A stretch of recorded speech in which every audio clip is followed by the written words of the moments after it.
1886දී බෞද්ධ ඉංග්‍රීසි පාඨශාලාව පිටකොටුවේදී උපත ලබා 1915දී ආනන්ද නාමයෙන් මරදානේ පරණවාඩියට එයි. ආනන්ද විදුහල 1922දී කැම්බල් පෙදෙසේ තම ශාඛා විද්‍යාලය පිහිටුවිය. ආනන්ද කොලෙජිය හදන විද්‍යාලය ආනන්ද නාලන්දා ක්‍රිකට් වංශකතාවේ පළමු පියවරයි. මිෂනාරී කොලෙජිය සමග ක්‍රිකට් ක්‍රීඩා කරන ආනන්ද කොලෙජිය තම ශාඛා විද්‍යාලය සමග සුහද ක්‍රිකට් තරගයක් පළමුවරට පවත්වන්නේ 1924දී. එය ආනන්ද කොලෙජිය සහ ආනන්ද විද්‍යාලය අතර පැවති සුහද තරගයකි. ඉංග්‍රීසීන් මෙරට කොලෙජිය ව්‍යුහය තුළ බලාත්මක කළ බිග් මැච් සංකල්පය අපේ රටට උචිත අංගයක් ලෙස බොදු පාසල් තුළ දියත් කිරීමේ සංග්‍රාමය ආරම්භෙන්නේ 1924දී. හරියටම මීට අවුරුදු 100කට උඩදීය. ආනන්ද නාලන්දා බිග් මැච් එක නිල වශයෙන් ආරම්භෙන්නේ 1926දී. එනම් ආනන්ද කොලෙජියේ ශාඛා විද්‍යාලය නාලන්දා නමින් ලියාපදිංචි කළ පසුවය.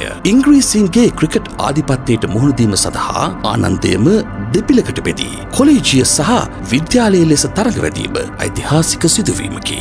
මෙතරම් වූ ආනන්ද නාලන්දා මහා ක්‍රිකට් තරගය 100 වසරක් පුරා තරඟවදී. මෙය හුදු දෙපිලක් අතර සිදුවන ක්‍රිකට් තරගයක්ම නොවේ. එය ශ්‍රී ලාංකිකත්වය, සහෝදරත්වය, සහෘද බව, ශික්ෂණය, නායකත්වය ආදී මානව ගුණ ලොවට පෙන්වන ආදර්ශවත් සංග්‍රාමයක්ම වෙයි. ආනන්ද නාලන්දා දෙවිදුහලින් ලොවට දායාද වූ ක්‍රිකට් ක්‍රීඩකයන් සංඛ්‍යාව ඉහළය. ලෝක ක්‍රිකට් කතිකාව තුළ ආනන්ද නාලන්දා බලෑනිය ප්‍රබලය. මෙරට පළමු ටෙස්ට් ක්‍රිකට් නායකයා නාලන්දීය වර්ණපුරයි. ඔහු මෙහෙය වූ පළමු ටෙස්ට් තරගයේදී පළමු අර්ධ ශතකය වාර්තා කරන්නේ ආනන්දීය අර්ජුනයි. ශ්‍රී ලංකාවේ පළමු ටෙස්ට් ශතකය හා ලෝඩ්ස් පිටියේ ලකුණු 190ක් ගත් සිදත් වාර්තාගත ද්විත්ව ශතකයක් ගත් බ්‍රෙන්ඩන් ඉහළම ටෙස්ට් ලකුණු සබඳතාවට හවුල් වූ මහේල පමණක් නොව ක්‍රීඩකයෙකු ලෙස හා විනිසුරුවරයෙකු ලෙස ලෝක ක්‍රිකට් වාර්තාපොත අලුත් කළ ධර්මසේනත් ඇතුළු තවත් අය ආනන්ද නාලන්දා ක්‍රිකට් විස්මයෙන් ලොවම මවිත කළහ. ලෝක ක්‍රිකට් බලාධිකාරය ශ්‍රී ලංකාව වෙත යොමාලන්නට මේ බොදු විදුහල් දෙකෙහි ක්‍රීඩකයෝ සහෝදරත්වයෙන් කැපවිය. ලෝක පිටියට මෙතරම් ක්‍රීඩකයන් ගොන්නක් එක් කළ මෙවන් දෙවිදුහලක් ලොවෙත් නැත. මෙම පාසල් දෙකෙහිම ක්‍රීඩකයන්ගෙන් සමන්විත දෙපිලක් එකවර පිටියට කැඳවිය හැකි දෙවිදුහලක් ලොව තවත් නැත. ශ්‍රී ලංකා ටෙස්ට් ක්‍රිකට් කණ්ඩායමට ආනන්දයෙන් මිත්‍ර වෙත්තමුනි, සිදත් වෙත්තමුනි, අර්ජුන රණතුංග, සංජීව රණතුංග, මාවන අතපත්තු, දුලිප් සමරවීර, අවිෂ්ක ගුණවර්ධන, තිලාන් සමරවීර, ධම්මික රණතුංග, බ්‍රෙන්ඩන් කුරුප්පු, චන්දික හතුරුසිංහ, දිනේෂ් චන්දිමාල් වැනි ආනන්දීයන් එක්වන විට නාලන්දාවෙන් බන්දුල වර්ණපුර, අනුර රණසිංහ, රොෂාන් මහනාම, අසංක ගුරුසිංහ, ගාමිණී වික්‍රමසිංහ, කුමාර ධර්මසේන, මහේල ජයවර්ධන, චාමර දුනුසිංහ, ශාන්ත කලවිටිගොඩ, ඉෂාර අමරසිංහ වැනි නාලන්දීයයෝ එකතු වූහ. ඔවුහු ලෝක ක්‍රිකට් පිටියෙහි හරඹ පාන්නට පෙර ආනන්ද නාලන්දා මහා ක්‍රිකට් තරගයෙහි දස්කම් පෑ අති දක්ෂයෝය. ආනන්දය 12 වතාවක් සහ නාලන්දාව 7 වතාවක් මෙම මහා තරගය ජයගෙන තිබේ.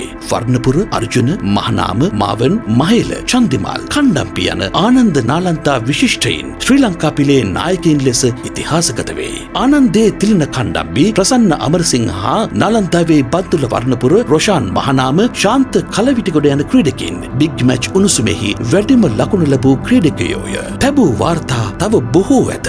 නාලන්දා පිටියෙන් ලෝක ක්‍රිකට් පිටිය මත පතිත වූ විශිෂ්ටයෝ තවත් සිටිති. ඒ ස්ටැන්ලි ජයසිංහ, කාල් ඔබෙසේකර, ඇෂ්ලි ද සිල්වා, ලලිත් කළුපෙරුම, සනත් කළුපෙරුම, ජයන්ත සිරිවරත්න, කීර්ති රණසිංහ, සුනිල් ජයසිංහ, හේමන්ත දේවප්‍රිය, සුසන්ත කරුණාරත්න, යොහාන් ගුණසේකර වැන්නෝය. ලෝක ක්‍රිකට් පිටියට ප්‍රවිෂ්ට වූ ආනන්දීය ක්‍රීඩකයන් අතර සනි යටවර, අනුරුද්ධ පොළොන්නෝවිට, සුනිල් වෙත්තමුනි, අජිත් ද සිල්වා, ධම්මික රණතුංග, හේමන්ත වික්‍රමරත්න, අවිෂ්ක ගුණවර්ධන, දිනුක් හෙට්ටිආරච්චි, අකලංක ගණේකම, තිලින කණ්ඩම්බි, මුතුමුදලිගේ පුෂ්ප කුමාර, දිනේෂ් චන්දිමාල්, සචිත්‍ර සේනානායක වැනි ආනන්දීයෝ වෙදී.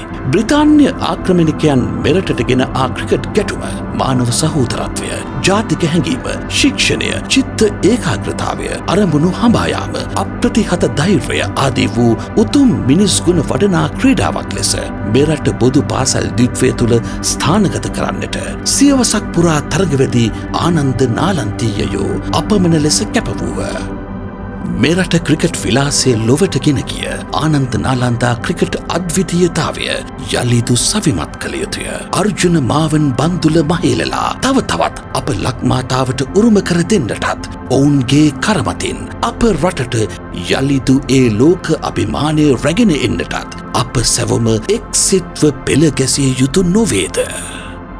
දිනදින කෙතුකොස බෝවී වැජඹෙනු බැන්ධ තජාසිරි පෙන්වමු සොඳුරු චරිතය මනරම්.